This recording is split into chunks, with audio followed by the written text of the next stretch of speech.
Dun.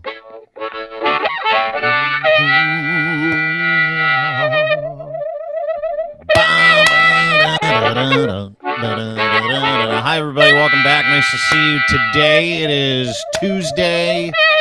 We are in December. We're barreling towards Christmas. We got people protesting drag shows and boycotting pizza joints. We've got angry Christians telling people witchcraft and masturbation go hand in hand. We've got incels that are being arrested in the Bahamas. Ladies and gentlemen, welcome back to the program. My name is Dean. Nice to see you. That's Lachlan Cross, 957 Cruise FM at Edmonton. He's not sick. He's just hungover. Yes, Lachlan, you wanted to say something to get started here? Get your hand up. I would like over to in the corner. Lachlan, over in the corner. Go ahead. I would like to start the program by quickly pointing out something that endears me to you. Can you stop saying quickly? Just say it. Just come out and say it, because it's never going to be quick. I love you no matter what. Just say it. Here's the thing. This is why Dean and I will be friends until we die. Why is that? And I had to double check this because I wasn't sure if he did this or not. But I know I actually went back and looked at some of our correspondence before the Friday show. And Dean says to everybody in the DMs, "Who's in?" And I'm like, "All right, I'm in. I'm in." And Linz goes, "Looks like I'm gonna be able to make it. Are we doing a 4:00 Eastern show?" Yes. Dean follows up with, "Get your drinks ready, boys. It's Friday. Love to see you guys celebrating, and it'll be a fun one today." Da da da da da. So yeah. We're in the green room. We're getting ready to come on, go live. And he's like, "You guys got your drinks?" And Lenz goes, I got my drink. He's like, "What are you drinking?" I'm drinking. "Oh, I've got so-and-so. Locke, you got a beer?" I'm like, yeah, crack that beer. And then this cock kicks off the show with "Hey, we got a really touching story about a guy who was a raging drunk for 25 years. Finally comes out. I'm so proud of this guy. I have goosebumps listening to his stories. "Hey, you guys drinking?" "Yeah, okay, you guys keep drinking and you keep looking like assholes. And I'm going to tell you this really touching story about this guy. Don't really know him. There's no fucking reason at all why I would bring this up. And we're going to do this whole thing about how this guy came out of the closet. Came out on public and said he was a drunk. And Locke, hey, how you doing? Is that your fourth beer now?" You are such an a-hole. And now I'm already fully in. Like, I'm totally invested. I'm like, well, I might as well just fucking blast through now. Both Linz and I are looking at each other like. So I said that the screen was perfectly. The screen was perfectly split too. It was you and me on the one side, and then the non-drinkers on the other. Yeah, that is completely something I would have done. And so I applaud you for it. Lord. Yeah, no, dude, it was one of those like little things. I'm like, I hope they're drinking while we're talking about Justin Bourne's alcoholism. It's like a super famous, like son of a former NHLer, big book. He comes out, he does this big tweet, and he's like, "Hey, 4 years I've been sober. It's great. Here's my journey. If I can help you, I will." And so in my mind, when I'm prepping that show on Friday, and by the way, thanks for bringing it up, because I didn't think you guys noticed. I was like, "Hey, Lynn, make sure you got a rye in your hand." He did. I just was waiting for to put some distance between. Totally set us up. Like, I didn't want to bring it up while you were telling this guy's great story about going sober. Yeah. Well, dude, here's the thing: is that listen, you guys are your own litmus test. No one can tell you that you've got a drinking problem. But when you present it like that, where you're talking about this guy who's like, "I can't have another drop of alcohol again," and then I'm priming you guys up in the background, like, "Make sure you buy a 2 for today's show, guys, because I'd really love to watch you get wailed in the background while we're talking about wellness." And Linz is just like, he's mainlining rye on Friday's show. He's like, boom, boom, boom, boom, boom. Yeah. Oh, look at that one. He's got a fucking. I do what I'm told. He's got a liter of, what is that, rye and ginger? You got a little rye and ginger? No, in it's that bad boy? peach bubbly. Ryan Peach. Oh, peach bubbly with a little peach. Ryan Bubbly. Well, you got to keep it healthy. He doesn't have any vodka or gin. That's why I don't want the diabetes. I've got vodka. That's vodka. Yeah, no, this is good. It's nice. Whiskey and peach is like one of the best flavors ever. Oh yeah. Really good. Congratulations. Anyway, nice to see you. I'm glad you guys are here. Lots to get to today. Like I said, we're going to talk about masturbation being apparently witchcraft. We're going to talk about tramp stamps. They're back, which is great news for guys like us in our vintage. Remember how cool those things were when the shirt would come up and you'd go, oh, she likes to party. All right. Never seen one of those. That's a goer. Yeah, right. Sure you haven't. I bet you have one. Anyway, we'll talk about that being a great thing. I got we'll hair and a really weird mole right there. I'd pay to have Jimmy get one, actually. Yeah, I would too. Yeah, like this. Can I tell you a quick story about Jimmy? Stamp, the semen demon. That's what he needs on his back. Yeah, there's a little story about her coming up on the show later on today, by the way. So yes, Jimmy's trying to get a new chair because we sit up. And tell people who Jimmy is. Stand up board. Jimmy's the co-host. He's a radio person. In Edmonton, 957cruisefm.ca, Lachlan Cross, morning show host right there. Hi, Lachlan. At our company, Harvard, because we went to the chiropractor because he's had some issues, and it's quite common in his type of dwarfism to have some back issues, and he's getting on, like he's 48 now, and so I've been taking him to the chiropractor, and the chiropractor's like, what are you sitting on at work? So he explains to me, he's like, no, dude, you need a new chair. So we went to Harvard and we told them. And the chiropractor sent a note, and they've been actively trying to find a chair, right? And so we had one guy come in, and it was going to be like $6,000 or some stupid thing, and so they're trying to find another option. So we have to measure him because people are trying to find something that fits for what we need it for to be, right? And he's a little person, yeah. He's a little person, but so every measurement is like 16 inches. 16 inches square. The guy is a box. Here's a question I have. You just said Jimmy. He's SpongeBob Square Jimmy. You just literally said that he's getting up there and he's a little person. He's 48. Just a quick question before we introduce our guest of the day and before Linz comes back. How long? And I'm not asking you this because I'm being a dick. I'm asking you this because I don't know the answer, and it may be an ignorant question. So stay with me. How long? I know where you're going. Do little people live? Do they live? Generally speaking, it's lower. Okay. It's a lower life expectancy. Like the life expectancy for a little person? It's less than a bigger person or normal? Or regular? Yes. Whatever you call it. There are a number of different types of dwarfism, and I think it will depend largely on the type of dwarfism you have with respect to life expectancy. Also, Jimmy does not eat well. He does not take care of himself, and he has a severe drinking problem. If we're being honest with ourselves, so I do worry about him. He also has this. He also has this this thing where he can't listen to people. Yeah, I have that too.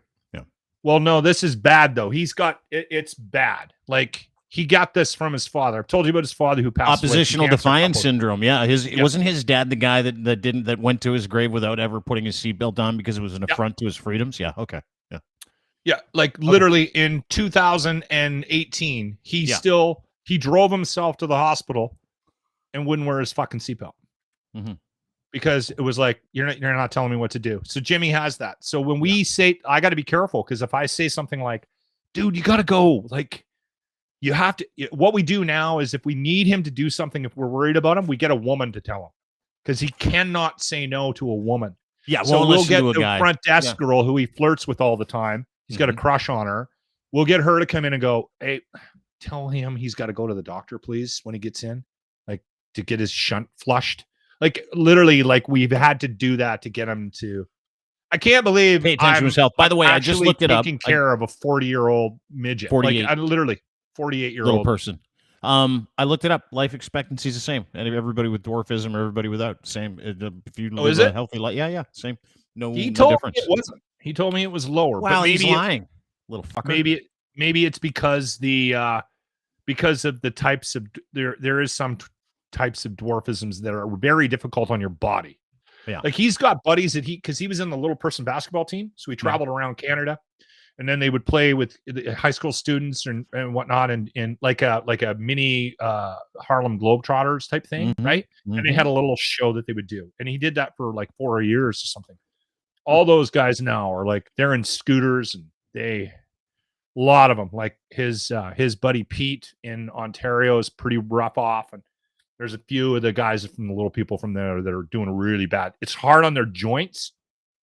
Some of the dwarfism, some of the types of dwarfism. So right, Jimmy's pretty lucky. Like he's actually maintained quite. He's well. pretty capable, dude. Like I was watching him do his lightsaber routine the other day on Twitter because he puts out these. He knows all 7 disciplines of lightsabering, and I was watching him. I'm like, the guy's pretty nimble for like a. Pardon my assessment, but for a chubby little person, he is incredibly fucking coordinated and nimble. He knows what he's doing. I don't even know how we got on the subject of Jimmy. He studied martial arts for years. I just wanted to ask about life expectancy, but yeah, he's going to be fine. By the way, provided he stops drinking every day and decides to. Well, he had a shunt put in to drain fluid from his brain when he was 13. They thought he had epilepsy because he kept having seizures. He finally ended up in the Children's Hospital in Calgary. Okay, and they're like, no, he's got hydrocephalus or something like that. Nah, it's not epilepsy, you idiots. So they had him drugged out for like months. Yeah. And then they finally had a doctor that put a shunt in.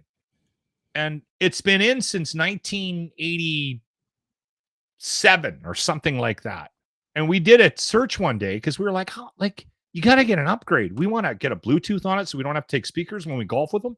Smart. Like we want a good shunt, maybe there's like alien technology out there we don't know about. Put a good one in there. And literally it says in there they should only be in your head for 8 years. Well, and we're like, that was when I freaked out. That was a couple of years ago. I'm like, get to the doctor now. And so he went to the doctor. He's still a guy. Guys are not, listen, we go to doctors when we feel like there might be something wrong with us or we're in a lot of pain or we think there's an emergency. He's a little person, dwarf. He's still a dude. Dudes are the worst, but you give great advice. You should go to the doctor if something's wrong with you. And you should go, if someone says, hey, we put something in your head, come back in 7 years and we got to take it out. You should probably go back in 7 years, not 30. So it's good advice you're giving your friend. So when we did send him, he came back and he's like, doctor says it's fine. It literally has a pump in it. So I think it's his temple. So and it drains through into his, you can actually see the tube. It goes into his stomach. Mm-hmm. So if he ever has a headache or anything like that, but it also says on it, you're not supposed to drink when you have one. And he's breaking all the rules, right? He's a good guy. He's got a huge heart, man. I love him like a brother, but he drives me fucking crazy sometimes. I know. Just drives me nuts. Well, yeah, you know what you can always do is you can just fire him. Yeah, we'll do that. Yeah, you should. I would have no show. He's the whole show. I know. By the way, change your name. Got to keep him healthy. Not Ryan Lindley. When did that happen? I don't know. What the fuck? Someone screwed up my name on the screen. By the way, you can follow us on YouTube. Want to thank our YouTube Dean Blundell show. You can get us there. Also want to thank Kivlaw.ca, one of our title sponsors. Rob Kivlikin is your guy. Speeding tickets. No, he doesn't do those. Rob, but he does prevent you from going to jail and making terrible legal decisions. Entrapment. So go to Kivlaw.ca for more information. Robert at Kivlaw.ca for details. Rob, also, I'm thanks still to our waiting friends for my letter for the lawyers. Cantork. Got to get through the sponsor. Reads Locke. What are you, fucking new to radio or something? Jesus Christ, bud. How about Cantork? Cantork making industrial torque tools, rental, cleaning. Here we go. Sales, service, rental, calibration, maintenance. Go to cantork.com. If you have an industrial torque need, these guys know how to do it. Tool experts, Canada's assembly tool experts. Canadian made. Go to cantork.com. And of course, Ed's Fine Imports and his Gitch, GITCH, promo code GITCH3. There you go. Number 2. Promo code GITCH3, and that gets you a free pair of underwear when you order 3 or more. Lots going on today. We're going to get to, as I said earlier, masturbation being apparently witchcraft. That's new. Sam Bankman-Fried got popped in the Bahamas. That's fun. We'll talk a little bit about boycotting as well. And please, and before we get there, before we get there, before we bring in our next guest, congratulations to Argentina. They just pumped, and I mean pumped. Croatia. Messi's going to the World Cup. Has he ever been to the World Cup? No, I don't know. Not the final. No, okay. Dude is going to the World Cup. He's on his last legs. Argentina deserves all the credit. And poor Croatia thought they had made it, thought they were going to go through. Modric didn't play well. They got pumped 3-0 in a soccer game. The World Cup's like 6-0 in an NHL Stanley Cup final. It just is. But I want to relive a moment from the semifinals when they actually got into the semifinals, when they won their group of 8. This guy is me big time. This is a Croatia fan, and I've been meaning to play this for a while, who's celebrating, but he still loves to vape. Let's watch this. Look at this guy. He's celebrating. Yeah, just have a quick smoke.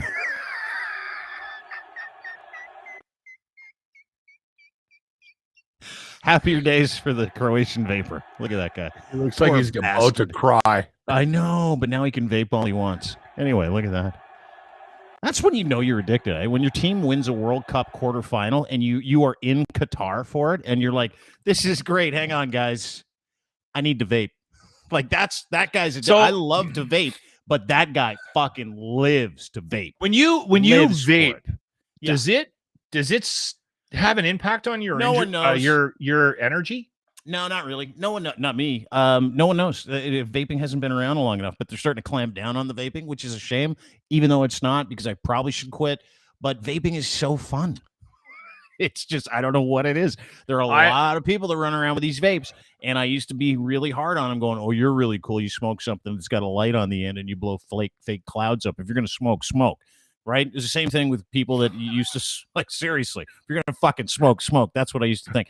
And then I quit smoking and started vaping. And I'm like, this tastes like cherries and mint. And I'm like, who the fuck wants to smoke the other stuff? And now I'm like fully addicted to vaping. So I smoke smoking cessation vapes. I really do. These are supposed to help you stop. But now they make them too good to stop. And you're like, fuck, I got to keep vaping. So I'm going to try and cut it down. I wonder if because that when was I saw purpose. this guy, I don't know, probably. When I saw this guy, I was like, oh, that's me. I'm him. I'm that guy. I'm the Croatian super fan that had to stop the celebration of his life so he could have a vape smoke. Seriously. I'm like, oh, fuck, I got to quit. I respect this vape game. Hard for 20 years. And I quit in just over 20 years. I quit on November 7th, 2008.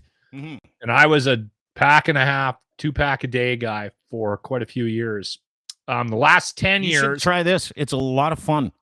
I'm not going to, because I know where that goes. I know in your mouth and in your lungs. I literally, breathe it out, and apparently you're fine. I literally, honestly, I swear to God, I am a puff away from a pack a day. I am that guy. Like, I don't know how, like, it drives me crazy when people like, oh, it's Friday. We're going to have a couple of drinks and I'm going to bum a smoke from Jerry at work and I'll have one and then I won't have another one again. No, fuck that. I will. If I have one puff, I'll be at 7-Eleven and I'll be buying a pack of Export A Gold and I'll be back on the train. I will be hard on it. I'll be smoking in the car. I'll be smoking in the bathroom at work. Like, I would be. Yeah. And I miss it. I still think about it. It's fun. I love it. I live to do it. I need something to do with my hands. It's weird. It's how I've always been. Everybody gets down on the vapors. I can't stop vaping. My buddy Craig Forrest plays, Craig Stacks. Yeah. Craig Forrest, Team Canada, Footy Prime, the podcast. He and I exchange vape tips all the time. I'm like, you can get cheaper juice over here. Yeah, dude, it's fucking. And I'm like, we should start a vape cast, but I'm pretty sure you're not allowed to do that anymore. Like, it's like starting a let's talk about how great smoking is podcast. They're against the promotion of smoking. I think. Know it's a shame. Anyway, it's Can you? I got a couple of buddies that order the vapes from the U.S. because the ones in Canada don't have enough nicotine. Yeah, dude, if the ones in Canada don't have enough nicotine, like, they come loaded with nicotine. And if the ones in Canada don't have it, you're trying to kill yourself way faster than everybody else. Yeah, like, you're hardcore. If you're like, not enough nicotine in these Canadian smokes, I need more. You love to smoke. You're addicted to nicotine, without question. Yeah. Anyway, I always say this to people who have like a smoking or an addiction or like whatever. If you're an addicted personality, you should have something, like whatever it is. Like, let's say you decide you're going to quit heroin. or smoking crack or smoking meth at the bus station. Like, you're going to quit one of those things. Quit huffing jenkum. It's a good idea to pick something else to occupy your time and your mind. Because if you go cold turkey, I don't know about you. I don't know anybody. Goes against everybody, every psychological profile of getting off of the addictive the right process. thing to do to somebody. You're right, actually. If you're trying to, like, if you got like 5 or 6 things you're trying to quit and you quit them Consolidate all, them. you're fucking not gonna. It's not gonna work. It just isn't. So grab one that's the least damaging to your body. Drop the meth and the crack, right, and hooping heroin. Yeah. And then just smoke cigarettes. And then if anybody bugs you about smoking cigarettes, you go, all right, well, would you like me to go back to hooping heroin? Because that's what I was doing before I quit. Before I started I do that smoking. all the time, dude. I do that with people all the time where they're like, you should stop that. I'm like, well, I stopped everything and this is all I'm doing. So if you're going to get on me about the vaping, like I don't drink, I don't do drugs, I don't do any of that stuff. I'm like, if you're going to get on me about the vaping and this is the one fight you want to have with me, then let's go back to me drinking. And the answer is always this. No, that's fine. You just keep vaping your tits off. Go ahead. I don't care. Vape. It's what you got to do. Anyway, I'm just looking at our guests in the window. I miss smoking. Caryma, speaking of smoking, I think she's choking right now. She's coughing. I'm going to bring her in. Well, she's laughing. Let's bring her in. Look at her. You okay? You all right? I'm good. I swallowed my spit the wrong way.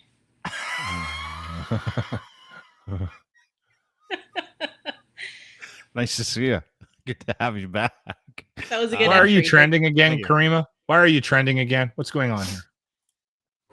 I don't know, man. It's been a couple of weeks that have just been weird. Most recently, there was an incident at Boston Pizza, and I think that's why. And then there was some stuff in Peterborough, and then there's some mean girls on Twitter. There's a lot going on. Yeah. Are we supposed to boycott Boston Pizza? I like Boston Pizza, though. That's awful that you eat there. But like they didn't do anything. Whoa. Yeah. We talked about this on the phone today.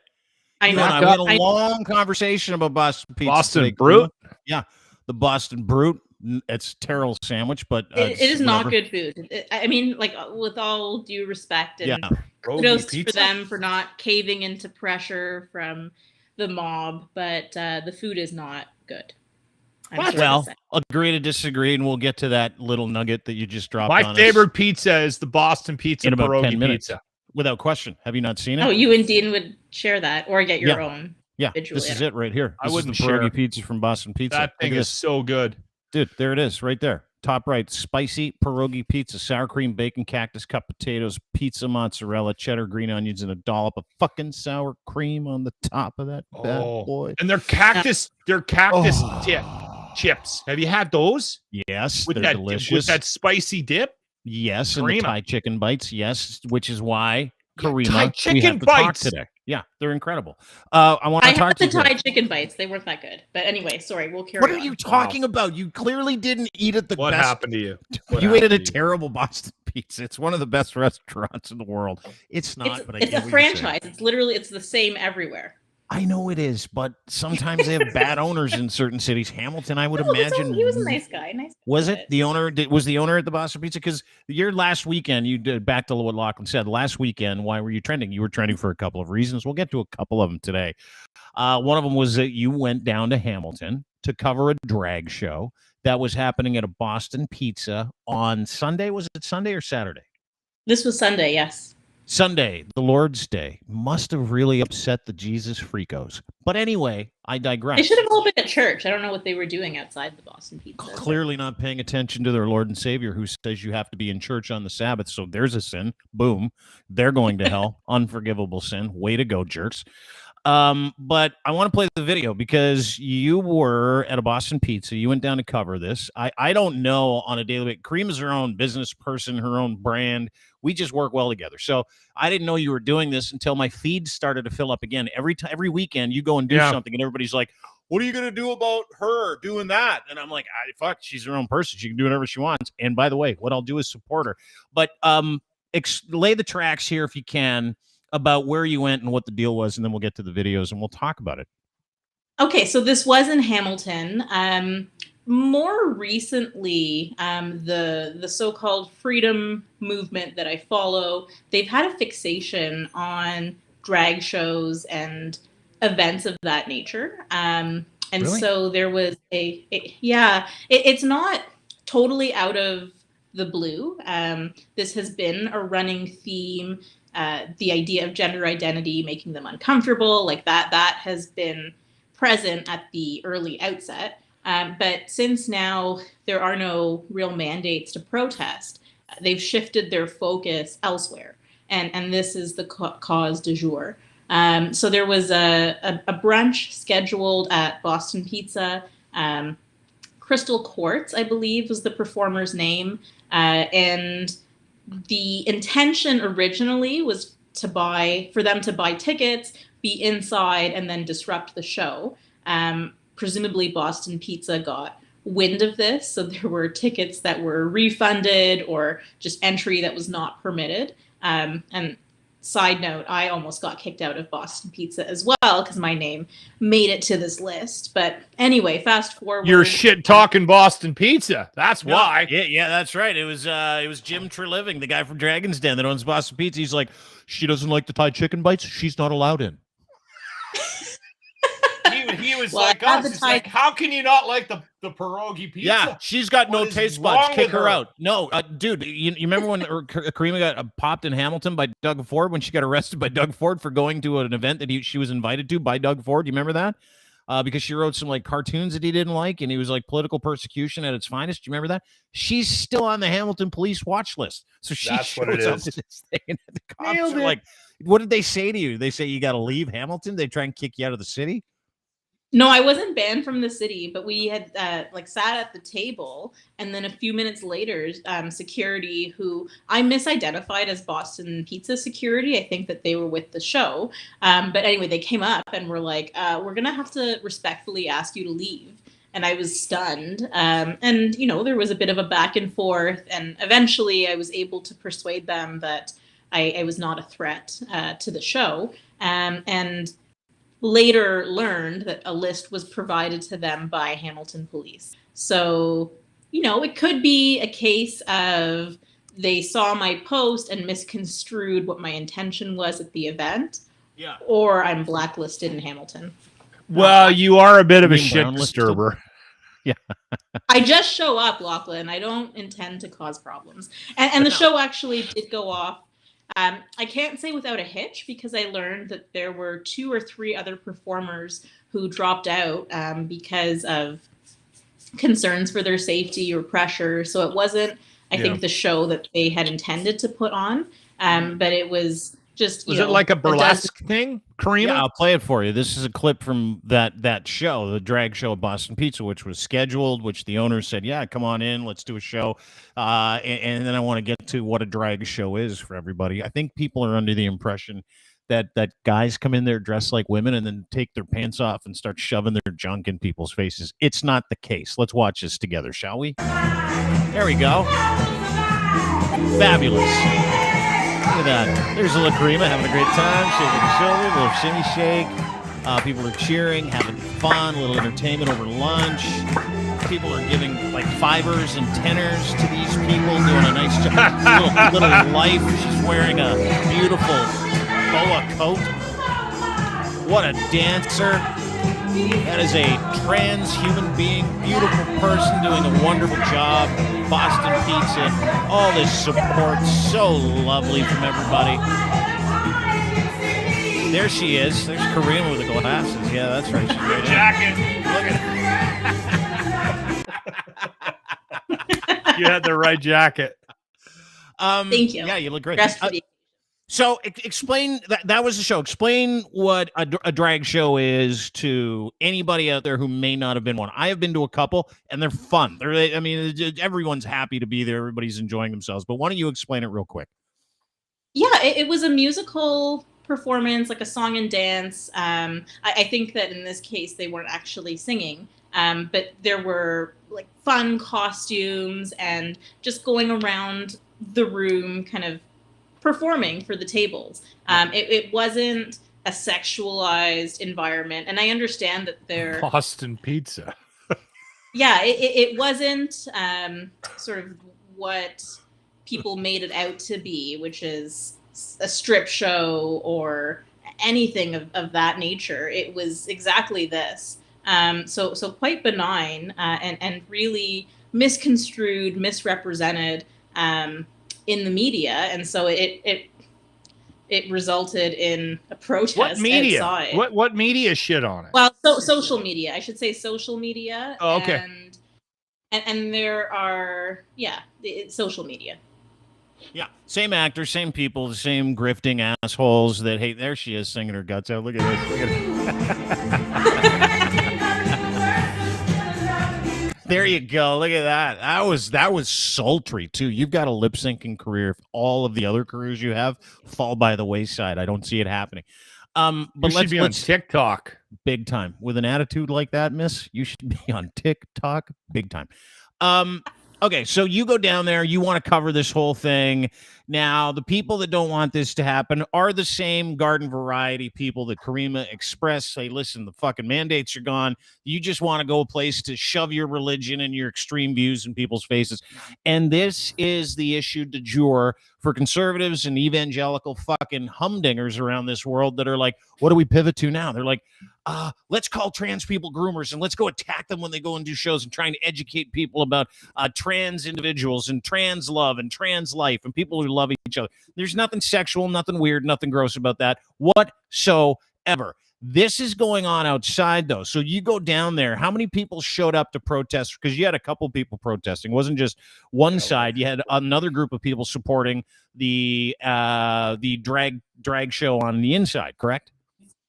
Yeah, I would say that there was maybe 12 to 20 protesters who were opposed to the drag show, and then half a dozen to 15 who were counter protesters, and they were facing off against one another with two lines of police in between them. So a lot of resources went into this, which is interesting because, to my understanding, the parking lot of the plaza would be private property.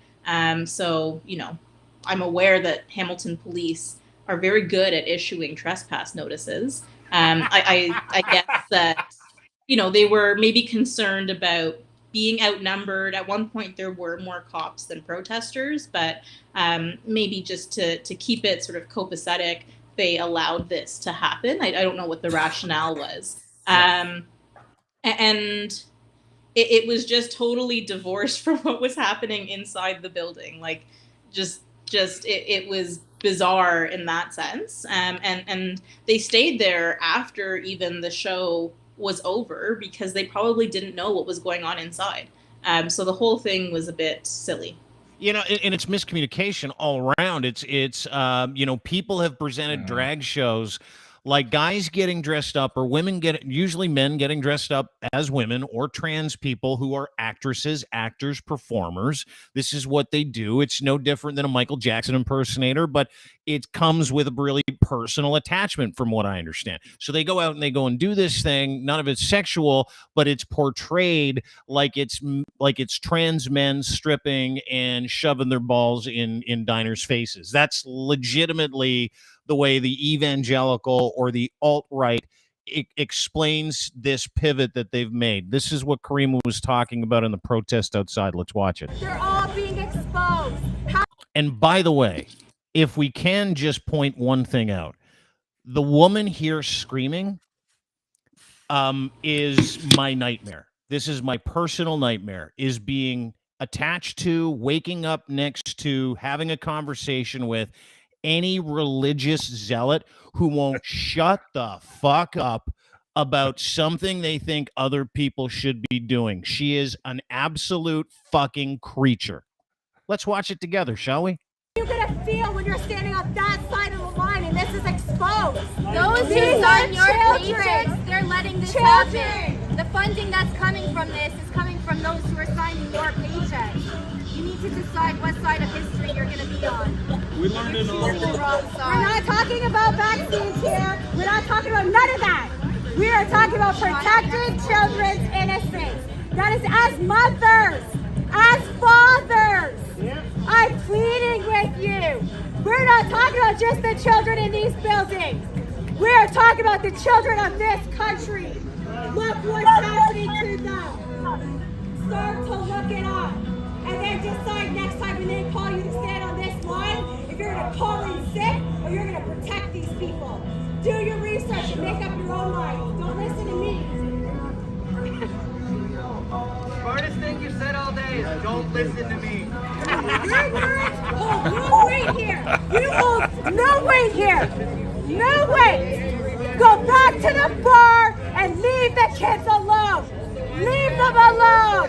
They are young. They are impressionable. And they are innocent. They are innocent. Leave them alone. Leave the kids alone. Leave them alone. Stop pushing your crap on them.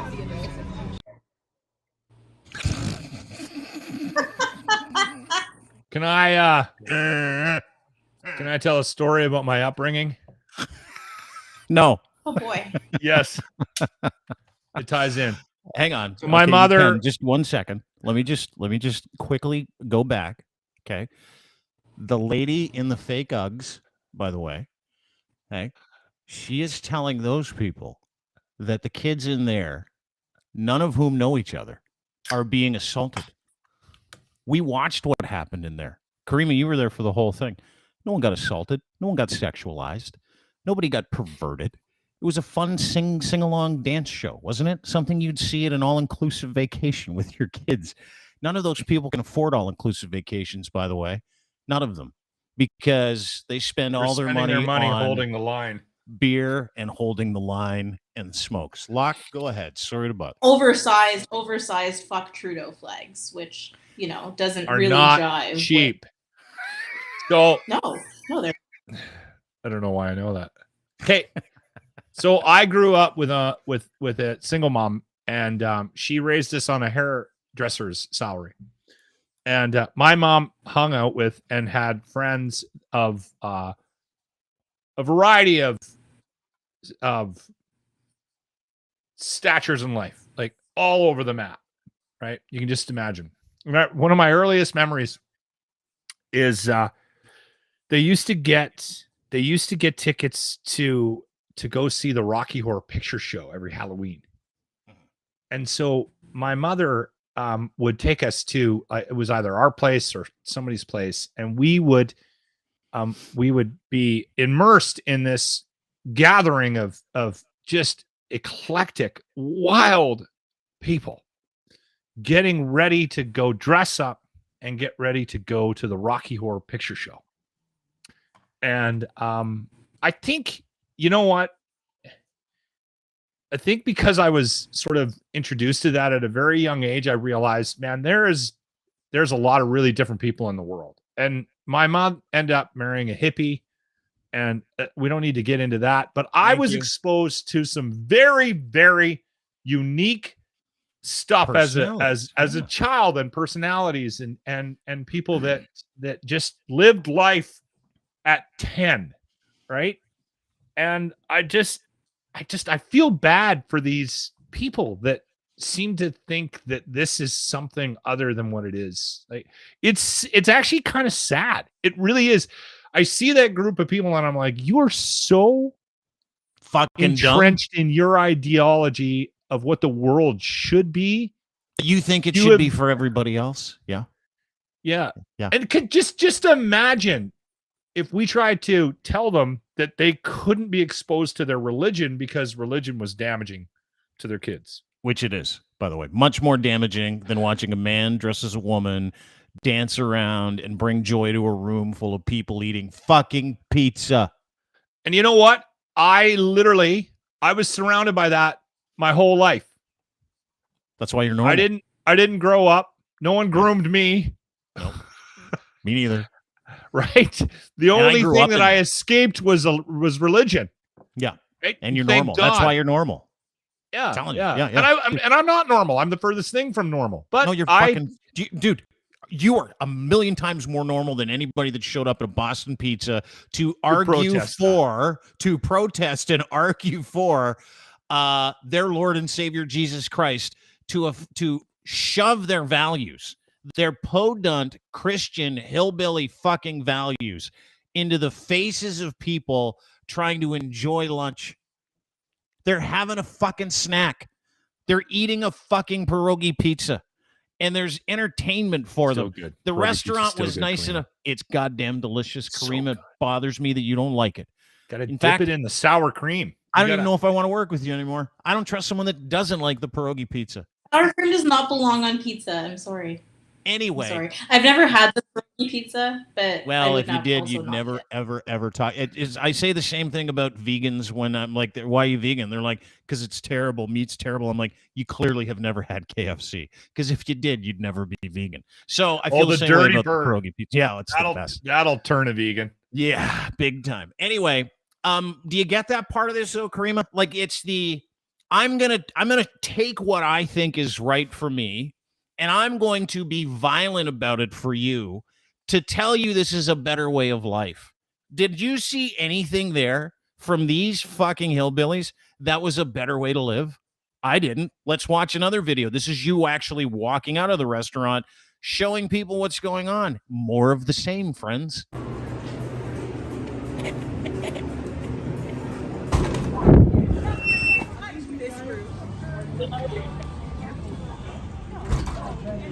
Because if there's children here, why would we have, right?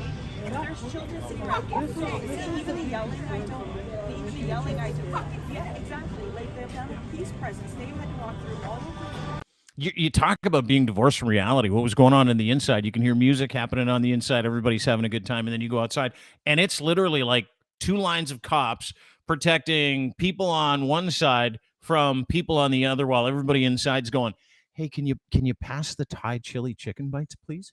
Like, it's fucking wild.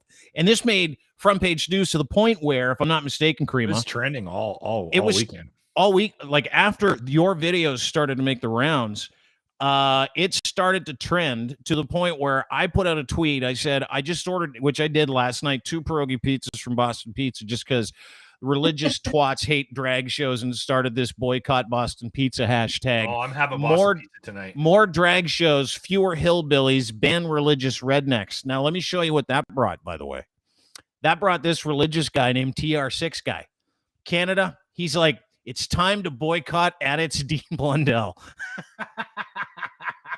And then he's like, boycott Dean Blundell, hashtag boycott Boston Pizza. And what did the Legions do? Oh, they're having drag shows for Canadians too. This guy hates them all. So I send back, you know what? Let's do this. I stand for inclusiveness and pierogi pizzas from Boston Pizza. Merry Christmas, you greasy hillbillies. Then he replies back, Dean, Christmas is about Christ, not Satan. Then I reply back, Jesus wants you to shut the fuck up, with a picture of sexy Jesus showing a little leg. Now, listen, this isn't for everybody. Cheek, this is just how I operate. Is that when I see that, Caryma, I have a physical reaction to the opposite of the people that are trying to tell everybody what's right, what's wrong, and how it should be working. Isn't that all this is? Like, isn't that what this is? Well, it's very contradictory to the idea of freedom, right? Because this is trying to impose on other parents who presumably have made a conscious decision. And if they didn't like the entertainment, or they felt that this particular show was inappropriate or whatever, they can take their kids and go. And you know, the people who were protesting, I didn't see their children in attendance. I don't know what was going on with their kids. Were they at home? Like, that might be a better area of focus than trying to control what other parents do. And something Lachlan said just stuck with me. It really is sort of twisting the reality of the world to match a perception that they have of what it is, what everyone else is doing, kind of making things more evil and nefarious than they actually are. And it is sad because, like a lot of the positions that have been adopted during the movement, this freedom movement, it's not tethered to reality, and that is sad. So I don't know how to bridge that disconnect. With respect to drag shows, I'm probably not the person. I'm not trans. I'm not in that community, so I'm not really the person to speak on that. And I think that's been a frustrating part of this weekend, where overwhelmingly the discourse is dominated by people who have no real stake in this. And I think allies, people who consider themselves allies, need to reflect on that as well. But yeah, the common theme or thread to all the other protests is that this is happening in their minds, and they're projecting that reality onto others, and it doesn't match. Yeah. Isn't that now though? Isn't that all we do? Like, isn't that all we are? Like, we had a big show about Elon Musk yesterday getting unmasked, right? Where his performative reality, like the perception war he's fighting to create this godlike image of himself, was interrupted by him actually going out in real life and showing up somewhere where people are like, boo, for 10 minutes, right? Yeah. And he thought his reality was a certain way. He shows up, it's completely different, right? It just goes to show the echo chambers that a lot of these people live in are absolutely what we say they are, which is just this back-scratching cauldron of people who have not fucking been outside for just operate in accordance with whatever education that reaffirms their views, their religious views, and then they go and dominate the conversation or show up at something like that, and they think they're literal spies for Jesus. Like, that's what amazes me about this. These people literally think they're operatives, and they're going to be saving something or changing the world somehow to their benefit. And they show up, they're not even allowed to move across the fucking parking lot. They're not even allowed inside the restaurant. Like, everybody mocks them. I've been mocking those people, specifically the fat guy in the fucking holdfast jumpsuit, by the way, for like 2 solid days.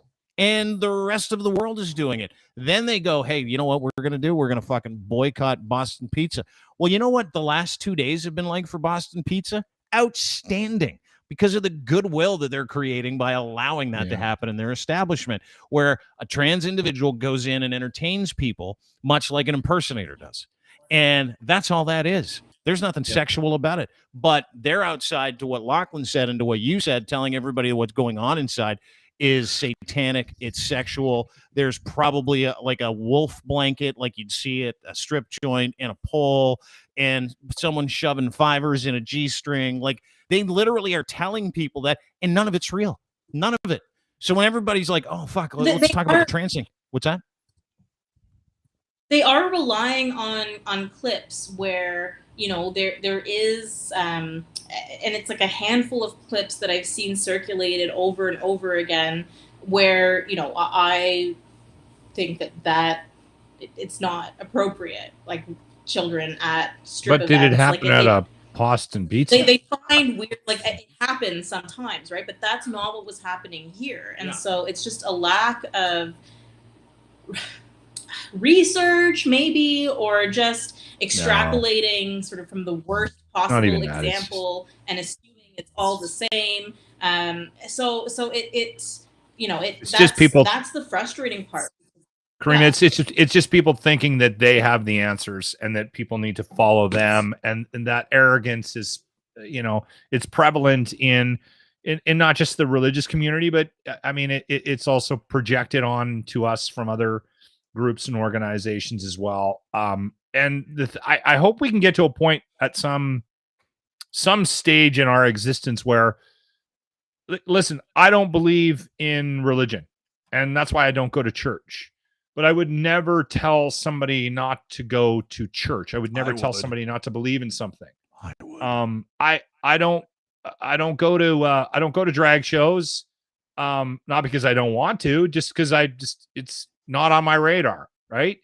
But if somebody wants to go to a drag show or there's a drag show being held, that's up to them. We got to get to a point where we have to be accepting of other people's viewpoints and the way they live their lives, and just let it be. It's ridiculous to me that somebody would go out of their way to stand in front of a Boston Pizza, waste their time, waste their energy, drive themselves crazy, show up with a bunch of people, stand in the fucking rain, scream and yell, and just put negativity into the world. That is all they do.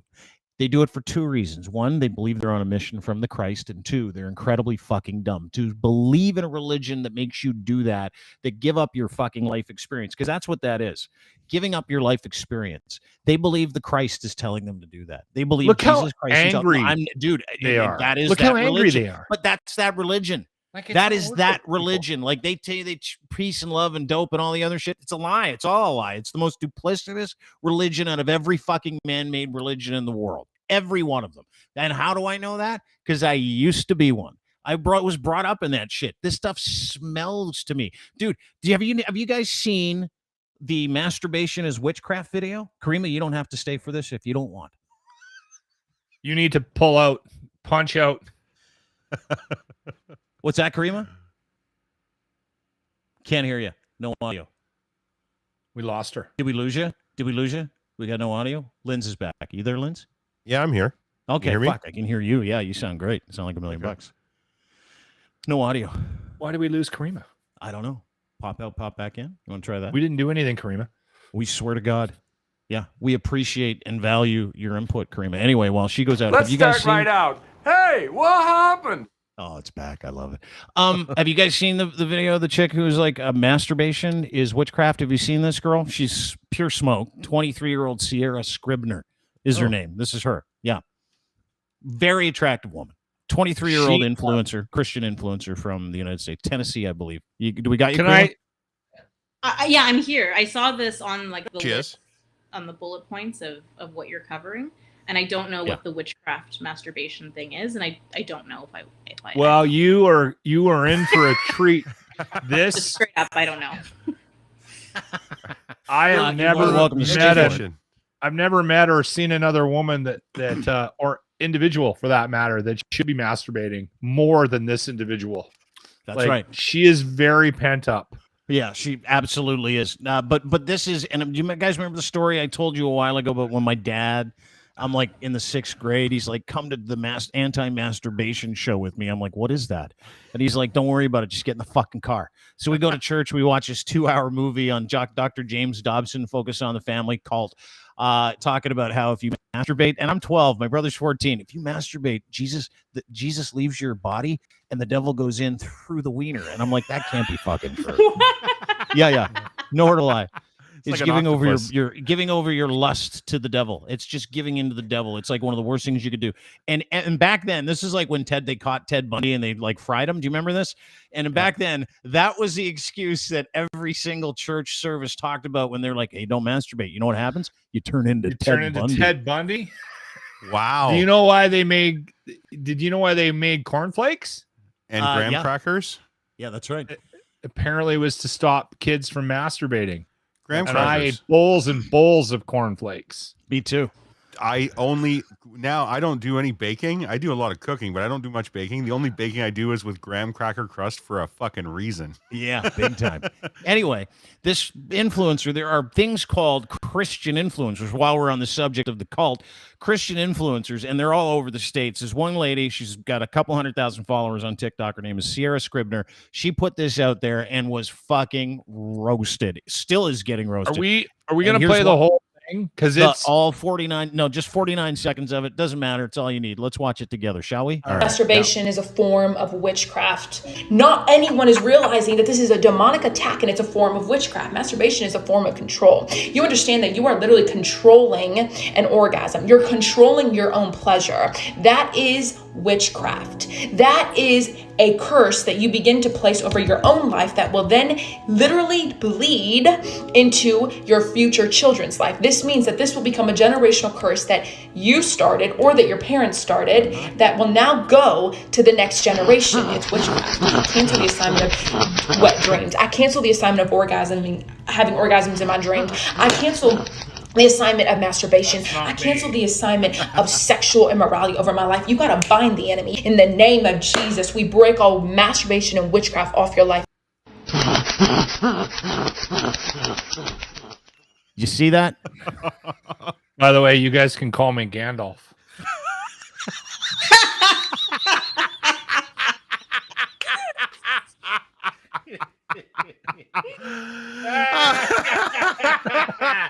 You guys can call me Dr. Strange. Caryma, plug your ears for a second. I'm fucking Earmuffs? the Lord of the Rings trilogy, if that's the case. Just so you know. Okay? I'm David fucking Copperfield. I'm Kreskin. I'm all of them. Whatever. I'm magic. I'm a witch. Little does she know I'm going to masturbate to that video later.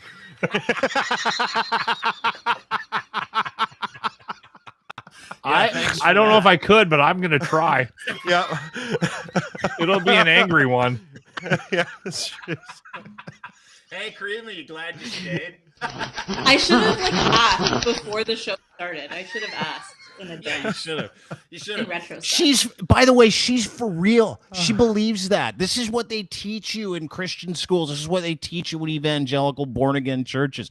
This is what they teach you. They are teaching your children that masturbation is witchcraft and of the devil. She believes it. Not only is it, listen, as someone who grew up in that garbage, I can tell you this. It's not true. Well, that's how I exercise. I will my say demon. this. True. Okay. I will tell everybody this. I am 52 years of age, and I started drinking and masturbating around the same age. I was 12. I have been masturbating and drinking every day for 40 years. Can you do magic? I can't do any magic. Can't do a lick of magic. Get me a deck of cards. I can't fucking do a thing. So it's not true then? If it was what true, she's saying false. Here's the worst part. And I can do this because I'm friends with y'all. She puts out a series of videos about how not to touch yourself in like Lycra and tube tops. And I'm like, watch this. Watch this video. No offense to you, Caryma. Watch this video and try not to masturbate use later. one of these other videos. But we forget when we think about ourselves only is that we forget that we have divine assignments in a day. The best. Who preaches anti-masturbation and then gets dressed up like Giselle Bundchen on a hot date with her yoga instructor? Oh my God. Best thing you can say to God when you wake up in the morning, besides thanking him for another day of life. Thank you for the masturbation. Day. What is the to masturbate that you have placed over my life? What do you need from me today? To masturbate. What do you want me to speak today? What do you want me to read today in your word? Who do you want me to talk to today? Where do you want my feet to? That might be the one. That might do it. That might be a little easier than the other one. Look at Caryma's disgusting. Who disgusts you more, us or her? She doesn't even know what to say.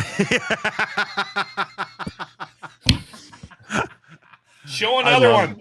Who disgusts you more, that girl or Gandalf the Lachlan? It was with such call me Gandalf. What? No. Fappy Cross. No. Sorry, we don't need to keep her up. Show another one. Show another video. No, I'm not showing. Anyway, Caryma, thanks for being here. Thanks for doing this. Really appreciate it. Thanks, guys. I just wanted to get your.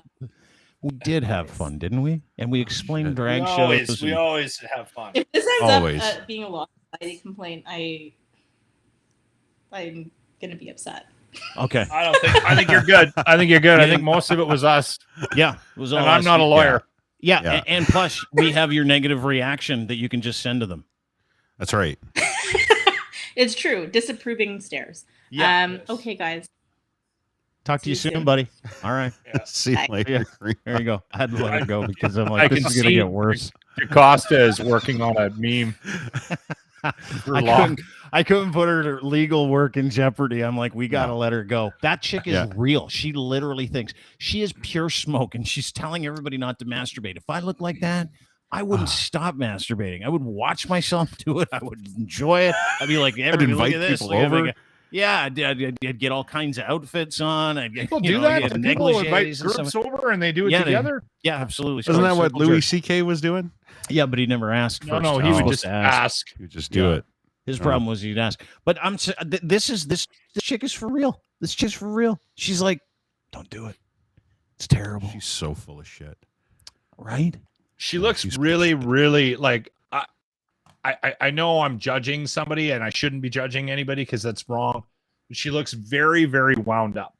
Like she looks like she fills a room like with her energy. And listen, if that's something she enjoys, then Not then masturbating. let her have her thing. Like that's She what- has no, dude. The first time she masturbates or the first orgasm she has, her head's gonna explode. Yes. Right? Good for her. Why did it take so long for us to find this woman? She's amazing. She's got to be. Yeah, there's got to be more. How do you not like? And seriously, how do you put out a video like this after this is 2 days after she put out the anti-masturbation don't jerk off because it's witchcraft video?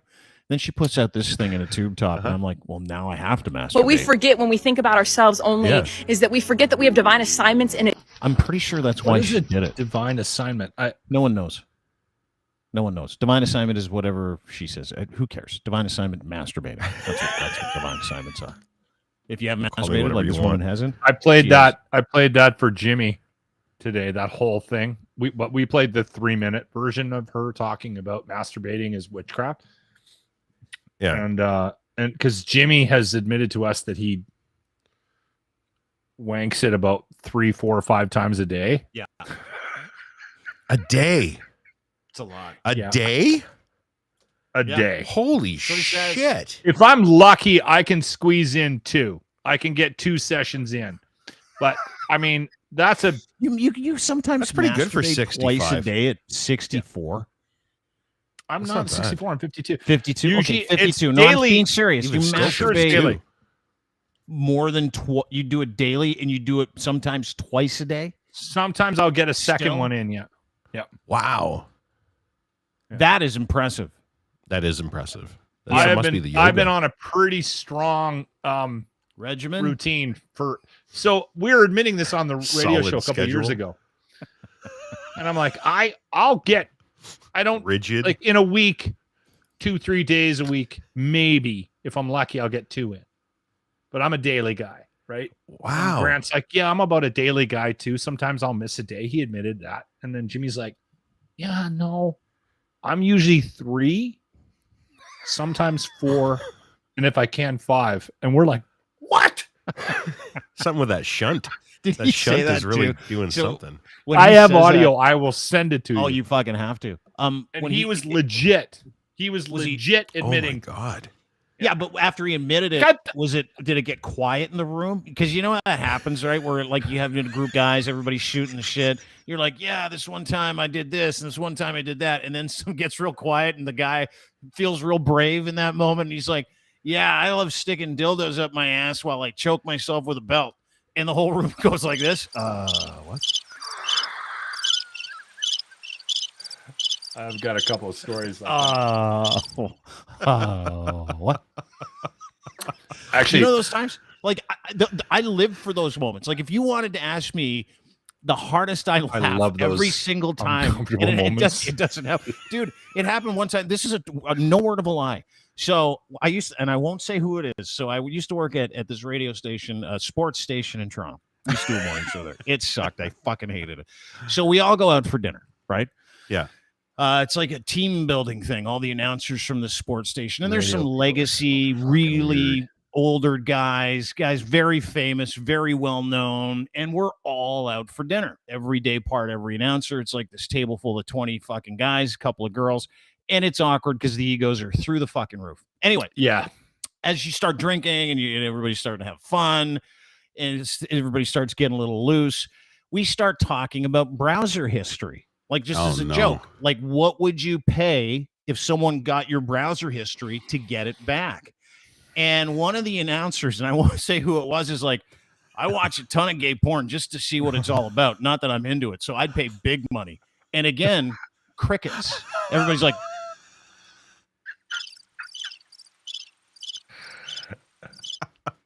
I have a very similar story. We were having a meeting, like we had daily, or not daily, but we had weekly meetings with the whole staff when I was at the Bear. Yeah. And it was all jocks, big egos. And we would go over whatever's happening the next week. I think the meetings were like Thursdays or something like that. Mm-hmm. And I don't know why we were talking about massaging prostates. And as you do, it came at dinner up, parties, it comes up always. And so the morning show guy, and I don't even need to tell people who it was because they all know. He's like, so you guys, you don't do this? And I'm like, no, I don't. I don't stick anything up my ass when I masturbate. He goes, you don't, like, never. And everyone's just shocked. He's like, so you don't put a dildo? Did nobody here masturbates with a dildo in their ass?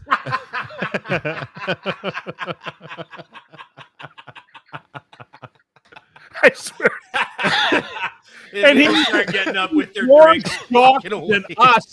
He's more shocked than us that he's admitting that he does this on a regular basis. I do this all the time. Like, you got to try this. I'm telling you, go home right now. You don't pour hot wax on your balls every time you masturbate? What's wrong with you guys? You guys don't get hard when you look at pictures of roadkill? What's wrong with you guys? Sorry, dude. Those are my favorite moments of all time. Especially when it's in a group of people where some of the people know the guy, but most of the people don't. So like some of the people might have the benefit of going, oh, that's just him. But the rest of the people are like, you masturbate to roadkill? What's the fucking deal? So we were hanging out. We had a jock lounge in one of the radio stations I worked at. Yeah. And it was just a bunch of computers, and it was just a bunch of tables. There was like 6 or 7, and there was certain periods of the day where people, like, everybody would get together and prep. And there was 3 radio stations in the company that I worked at, and so it was a busy place, and it was a hub for the jocks and on air and producers and everybody, and people that worked in the building and promotions would use a computer, and because there was a printer there, right? So there was always, like, anytime you went in that room, there was 2, 3, 4, 5, 6, 7, 8 people, right? Yeah. And it just sort of became a hangout. It was also the lunchroom. And I'm in there getting ready for my show one day, and there's a conversation about drugs, and guys are going around talking about drugs and about they don't get it. I don't understand. Like, I've never got it, right? And you could see this one guy sitting in the corner, and he was twitching. And there was about 3 or 4 people that were like going off about cocaine. Like, I don't understand cocaine. Like, why would you do it? Like, so many reasons why. It's not a good idea. And finally he lost it. He couldn't take it anymore. And he turned around in his seat, and he faced the center of the room, and he goes, because it's fucking awesome. And I'm what is right now, you people? He was probably lit when he said that. That's the best part about cokeheads. It's my favorite part. He was, because I fucking love it. He was so distraught. I know you're that talking we were about shitting me. on cocaine. He couldn't take it anymore. He took it personally because he loved it that much. Like you were shit talking his mom. How dare What you is talk that wrong way with about you cocaine? people? Oh my god. Oh my god. Yeah, my favorite moments, man. I'm telling you. I love you, Lucas. Those are my favorite moments when some guy gets brave and he reads the room the wrong way and he comes out with the deepest, darkest secret he has that he never wanted anybody to find out because for a second he's like, this is my window.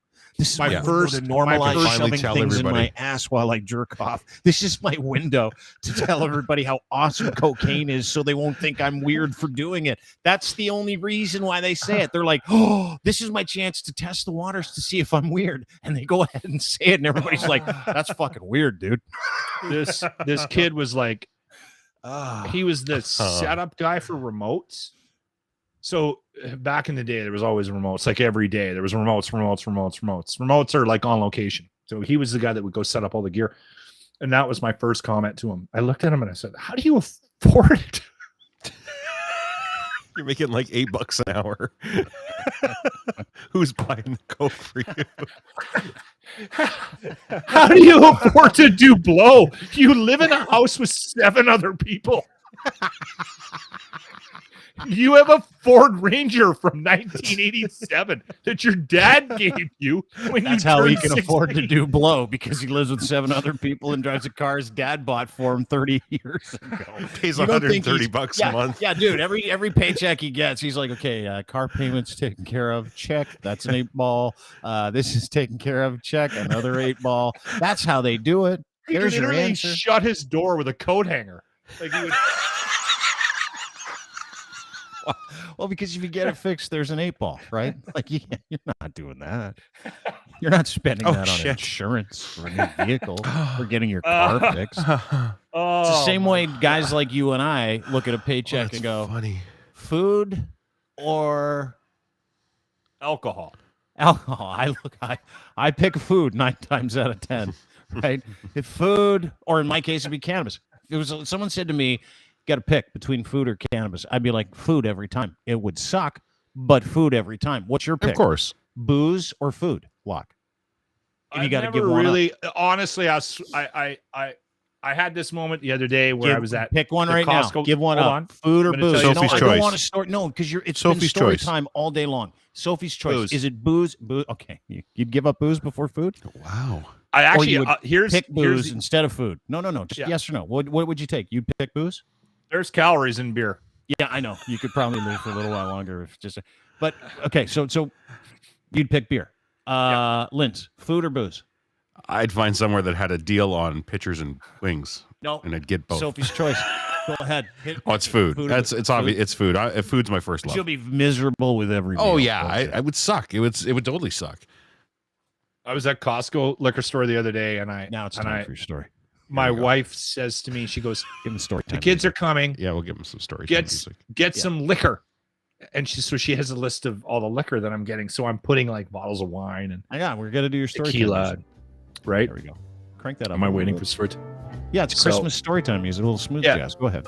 Lachlan. So I'm looking at the cart, and there's a lot of booze in there. And so I'm like, this is going to be a couple $100. Maybe, just maybe, I'll get the Lucky. Right? I love Bud Light, but Bud Light's like $78 for the 48 pack. It's like $56 for a 48 pack of Lucky. $52 sometimes, right? So I put the Lucky in there and I start walking up to the counter, and then I'm just like, fuck it. Went back, got the Bud Light, put the Lucky Just couldn't do it, eh? Couldn't stoop down. I like it too much. I like what I like. Yeah. I dig that. Food. You'd pick food over booze. I would pick food over cannabis. It's you know what it is, a priorities conversation. That's all. Yeah. That's all that is. Would you pick? Here's one. Would you rather? Would you rather die drowning, or would you rather? I had this conversation with my kids yesterday. We have really uplifting conversations. It sounds like it. Die drowning, or would you rather die burning to death? Drowning. Apparently, that's a much better way to go. Is it? Yeah. From what I understand, I've never. Yeah, because apparently you get like euphoric right beforehand because your brain is starving from the oxygen, and you get to that. That's nice. Yeah, they say that's why people they always say that they see things. They see people like their dead relatives people? and shit. They see They're dead. They see other dead people. Your brain actually protects your psyche right to the last moment. It tries to comfort you with, happy thoughts. That's why you don't see terrible things when you're every time you see every time you see a movie or a TV show where someone's burning to death, what are they doing? Screaming. They're screaming. Yeah. Well, the reason why you can't hear people scream when they're drowning is because they're fucking underwater. They'd be screaming or they're too. not screaming because they don't care enough. They got lungs full of water. That's why they're not screaming. How would you pick, Locke, if you had the choice? How would you pick to go? Masturbating. Well, yeah. Witchcraft. And would you want to know? I don't. That's another one. Would you want to know? Like, no, I don't want to know. I don't know if you want to die. If there was a way, somebody could say to you, "We have a way to tell you on August 18th, 2055, you're dead." Would you pick the option to know that? No. I wouldn't want to know. I wouldn't want to know either. I live like that now. Like if someone needs to know when they're going to die to go and be effective in their life, you're doing it wrong. Yeah. So I don't care. think about that. Yeah. I never have. I've never been. You don't think the about same. death? Never. No. You don't? Oh, you don't think about death, Linz?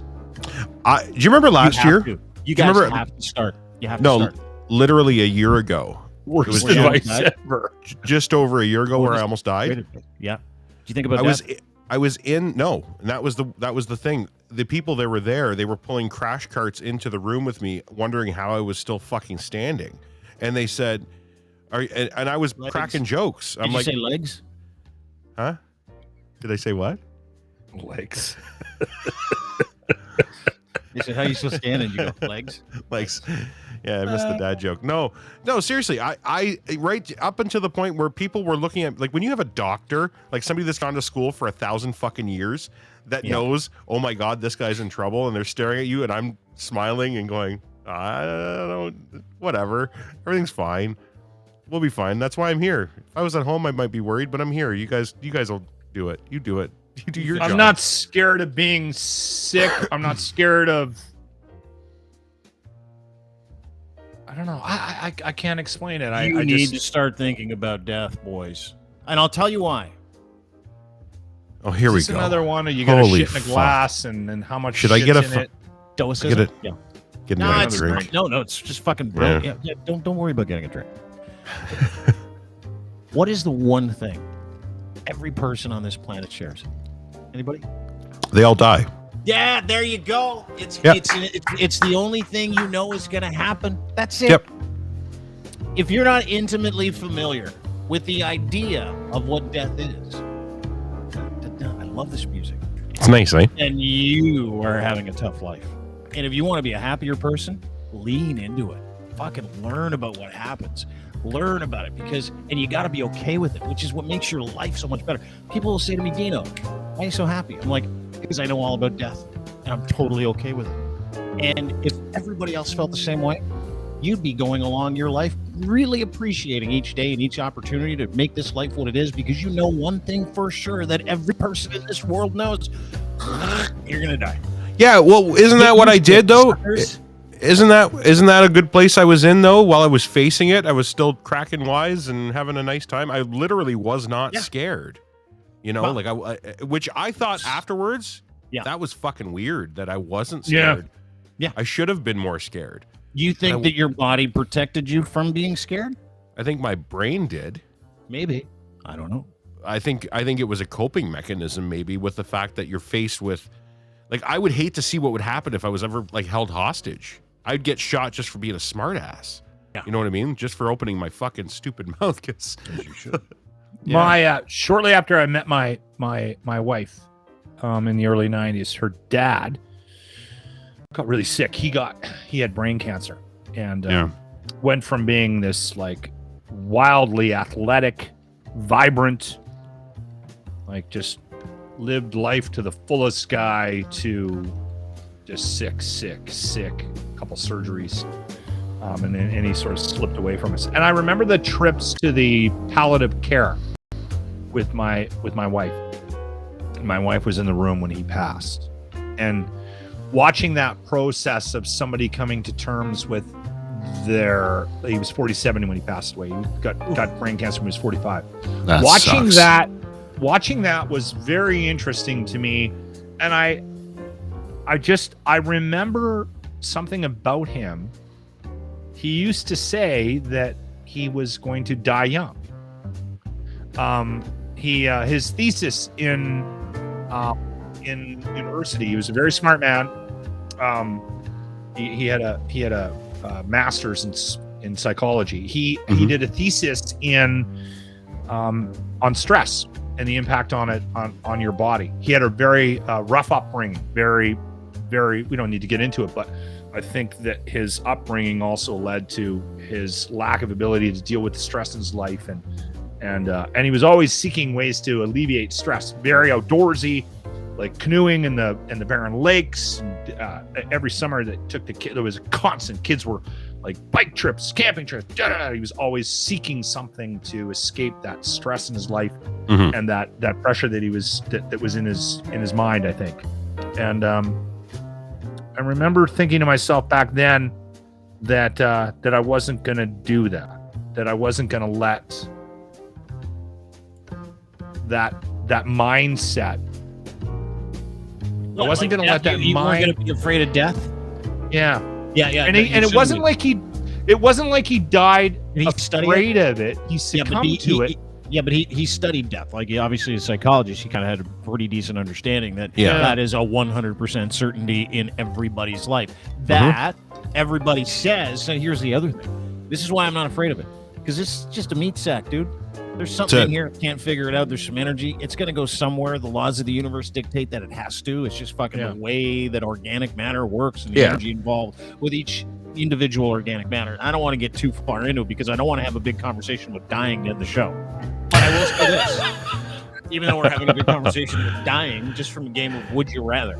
But I will say this, because if you can't get used to the idea, if you're not going to figure it out, if you're not going to say to yourself, maybe I should read about this, maybe I should read about what happens, maybe I should look into it, that is the only way to get comfortable with anything. You got to study the people that came before you. You got to hold on, I'm not because I don't think about it, because I don't worry about it, because I haven't decided how I'm going to die or pick some sort of path for me. It doesn't mean that I'm scared of it. I'm not. I swear to God, I am not consumed by it or worried about the idea that it's going to happen. It's going to happen when my time understand comes. This. Says I can't fathom death. The idea that everything just stops existing. Proper existential shit. No thanks. I get that too. That off switch. That is a little intimidating to think of. Like, just I don't believe in that either. It's gone. You know, I identify with that. Change my routine just because when I think about that part of it, but the actual thought of there's something else after this, I think that's kind of silly. Religion thing. No. Here's the thing. This is the great part. We're gonna find out. What? Like, life has a couple of surprises. People ruin one. It's when you find out the birth of your child, when you find out the sex prior to that thing coming out of the chute. Might be one of the greatest things in the world. Greatest surprises you'll ever have. The second great surprise you're gonna have is when you die, right? Because nobody knows. And it, again, defies the laws of the universe to think that this energy just kind of stops existing. It doesn't. It goes somewhere. No one can tell you where. And that's the race religion has with everybody. It's like, no. We know what's happening in the afterlife. We've cornered the market. Come over here and we'll let you in the club and you can live forever and all that other stuff. Doesn't exist. They're all fucking lying. I'm telling the truth. Everyone out there is full of shit except for your Uncle Dean. And Uncle Dean is telling you, get intimately familiar with the idea that this body dies, but something happens. And don't be egomaniacal enough to say to yourself, I have that answer. Because I can guarantee you do not. That's why religion says, you know what? You need faith. You got to believe it. If you had faith, you believe. No, you know when they say the word faith, you know what they're saying? What? They're saying you got to have faith because they can't explain any of the bullshit that just finished shoveling into your fucking face. So that's the faith portion. It's like, hey, listen, there's no legal explanation, no reasonable reason why any fucking normal person with a brain would believe we're the only people that have cornered the market on who goes to heaven and who doesn't. But I can tell you this. I don't know. There might be one.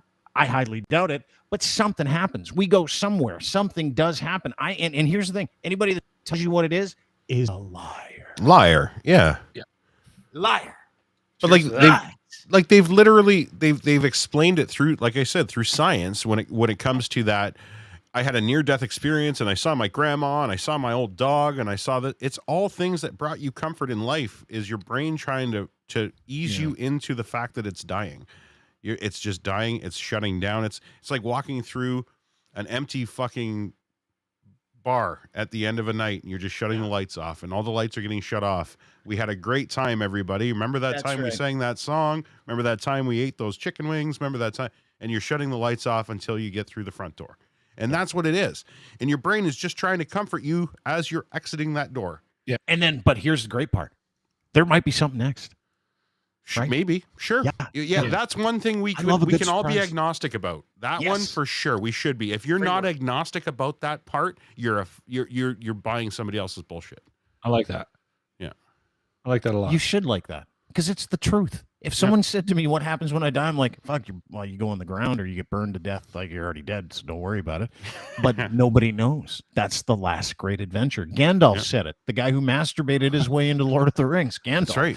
He's like, death is the last great adventure. It's fucking true. So get ready for it. Indiana, we don't need to die to have a beer together. I'm going to get you back on that. Indiana sent me a note. Me and Locker have spirit having a beer in another room. Yeah, you should. He did say that, didn't he? I think Indiana and I are going to have a beer before we pass on to the next realm. Think so? Yeah. If there is a place, like if there is an afterlife, I'm going to be fucking wasted. I can't. That's the only time. And I'm going to be smoking. Yeah. And I'll be doing calisthenics. Yeah, that's not happening.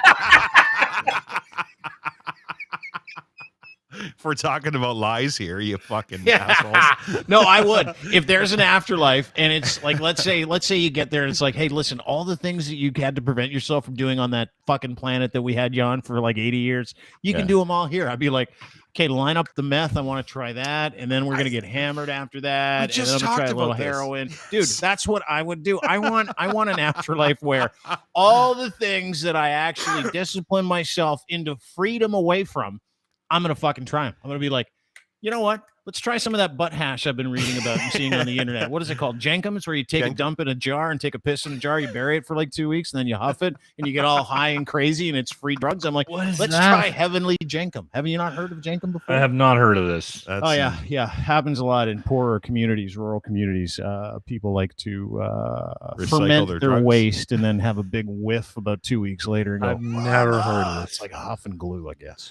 Yeah, we read something the other day online. It was somebody saying if I was ever deemed palliative or terminal, it'd be like, that's what I'm going to do the H. I'm going to try the H. I'm going to try the crack. I'm going to try everything. Yeah. So you're going anyway. You might as well give it a shot, right? Right. Yeah. There you go. I don't know if I'm that guy. I don't know if I'm that guy. No. If you're palliative, or you're going to go on a big hooker run.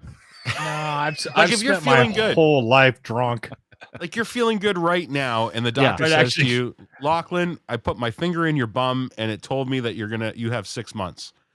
But right now you feel fantastic. What are you gonna do in that 6 months? You want to try everything? No.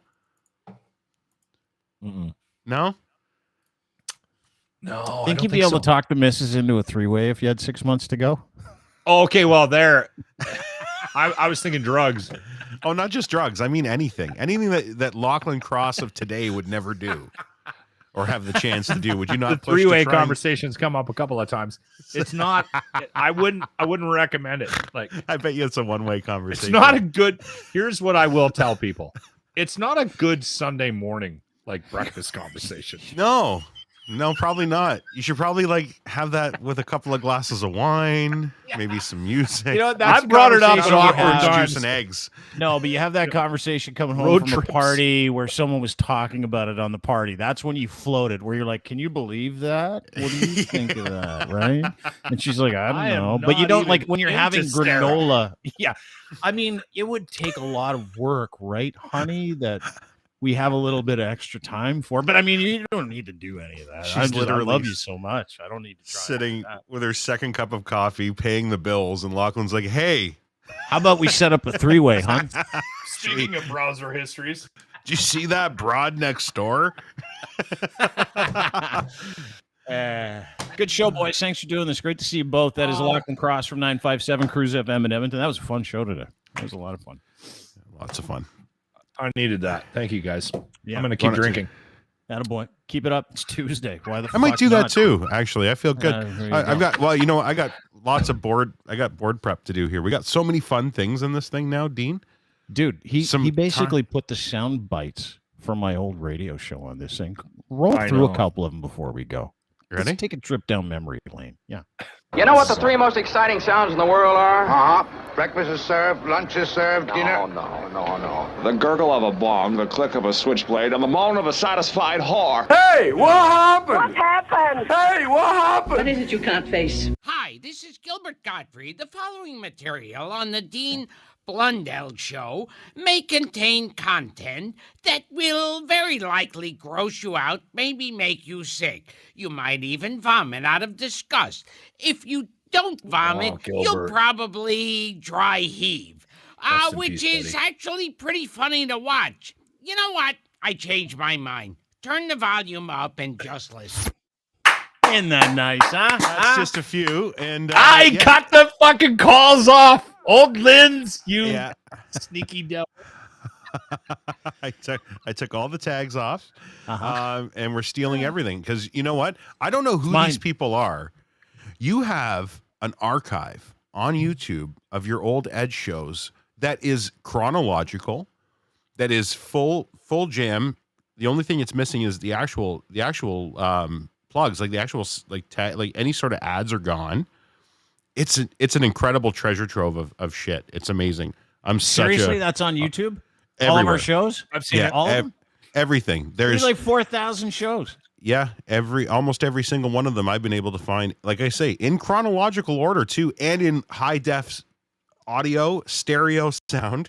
Like I don't know who does this, and they're all by different people. There's all different kinds of uploading names. Like your name, like our name is Dean Blundell Show. I've got the Ryan Lindley channel. Locker Room is on there. Yeah. So John Smith has 800 episodes of the Dean Blundell Show from CFNY. Dave Brown has 500 episodes. It's fucking awesome. So yeah, I've been having a blast going in and just trying to like find. Yeah, you got to get stuff. a bunch of drops. Oh yeah, this little board thing's awesome. I'm gonna get some from this show in too. Yeah, we can make. You guys want to call somebody? No, want to try that real quick? You know, not really. No. You sure? Yeah, I'm good. Call your mother, Dean. Huh? Call your parents. Call my mom. You gotta we can call her tomorrow. They were here for the weekend. We did. Speaking of death, we did family Christmas here this weekend. You want to call Jimmy? Talk to him about jerking off 6 times. Yeah. I brought that up this week. I brought it up this week. I'm like, hey, Dad, remember when he took me to that anti-masturbation thing when I was 12? He goes, oh, sorry, dude. He's like, because he's out too. He's like, I don't know, that stuff was crazy because it was the 80s, right? Yeah, everybody was religious in the 80s. All right, I've had 4 beer. I have to go. Get hammered. Thanks, dude. Lock Lacrosse 957 Cruise FM in Edmonton at Lock Lacrosse on Twitter. That was Ryan Lindley. The Linz Report. Download, subscribe at Ryan Lindley on Twitter. Great to see you too, buddy. Love you too. We'll talk to you soon. That's the crew. That's the group. We'll see you tomorrow, 4:00. Thanks, everybody. Really appreciate it. He's like, do I live in a bubble? Let's just get some of the comments before I go. Do I live in a bubble? No, I don't. Kind of. I kind of do. I'll tell you something. I have not thought about, I have not listened to, I have not, this 15-year radio career at one radio station that I don't want to talk about because it doesn't matter. It's over. There's no point. That was then. This is now. None of that stuff matters anymore. None of it. So I don't go back and listen to old things that I used to do because why live in the past when you have fucking places to go now? Why waste time with then when you could be wasting time with then, right? And now. There's no point. So if you're going to come in the comment section like my buddy Joe here and go, what, do you live in a bubble? Kind of. I just don't care. Seriously. And you shouldn't either. That's the past. It's over. Today's matter. That's it. This is fucking all we got. That's why we talked about death. Fucking live today like you're going to go tomorrow. Don't spend time being upset about anything. Especially shit you can't change. Especially if it's over. Have a great day, everybody. Really appreciate it. Be kind to each other today. Try to anyway. Unless you're a religious fuck. All bets are off. Yeah, I like you that much. Have a great day. Really appreciate it. Don't forget, you can get everything we do at deanblundell.com. Also, want to remind everybody that our partners are incredible, just incredible people, like our guys at Cantor. Colin Livingston and the group of Cantor. This is a Canadian company that makes their stuff in Canada. Nobody does that. He made the decision to do it. If you're looking for any kind of torque wrench or tool that you cannot prepare or make, and if you've got a bolting project, these guys have a solution for you. Cantork makes rugged, hardworking, beautiful torque wrenches. Canada's leading industrial tool experts, giving you the very best in sales, service, rentals, calibration, maintenance, custom fabrication of industrial torque tools. No matter the scale of your bolting project, they have your solution. Go to cantork.com for more information. Not done there. Our friend Ed at Ed's Fine Imports. It's a Christmas miracle. Got a fresh new batch of Gitch, luxury branded underwear. You can order them online. They'll be there in 2 days. 2 days. And if you order 3 pairs of underwear, he'll send it to them in 2 days and give you a 4th pair for free. 2-day delivery. 3 pairs of underwear that you pay for, but you get 4. Right? Again, a Christmas miracle. Plus, they're super comfortable. Boxer briefs, pouch in the front, GITCH. That is the brand. It is Canadian made, Canadian operated, Canadian developed, Canadian owned. And he wants to send you his underwear. I wear them all the time. We all do. You should too. Luxury branded boxer briefs, edsfineimports.com. Clothing for men and boys. Get your Gitch. Promo code GITCH3. He'll send you a free pair. On me. Actually, on him. We're not paying for it. He is. It's called a promotion. We tell people about the promotion. Then you go there and you buy it. It's brilliant. Because the only skin in the game is us telling you got to go get these underwear. And these, I guarantee, will be the best Gitch you ever buy, gentlemen. That's what we do. We offer solutions for your privates and everything else, including bolting projects and, of course, legal representation. Our friends at kivlaw.ca, wonderful people. These are great lawyers, Southern Ontario's best defense attorneys, willing to work for you, willing to help you out of whatever legal jam you're in. Listen, if you're wrapped up in something and you don't want to be, if you made a mistake or you didn't, and you just want the best advice possible for your legal issue, Robert at kivlaw.ca. Email him today, robert@kivlaw.ca. Get out of trouble. Smart thing to do. Kivlaw.ca. Check them out today. Have a great day. Really appreciate you guys being here. We'll be back again tomorrow, right here on this very program. I think we got Spenny later on in the week. Might be tomorrow. Not too sure. You got an interesting Christmas tree decoration sent to him by someone who's clearly anti-Semitic. We'll get to that. Anyway, I think Spenny tomorrow. We'll find out. Have a great day. See you tomorrow. Bye.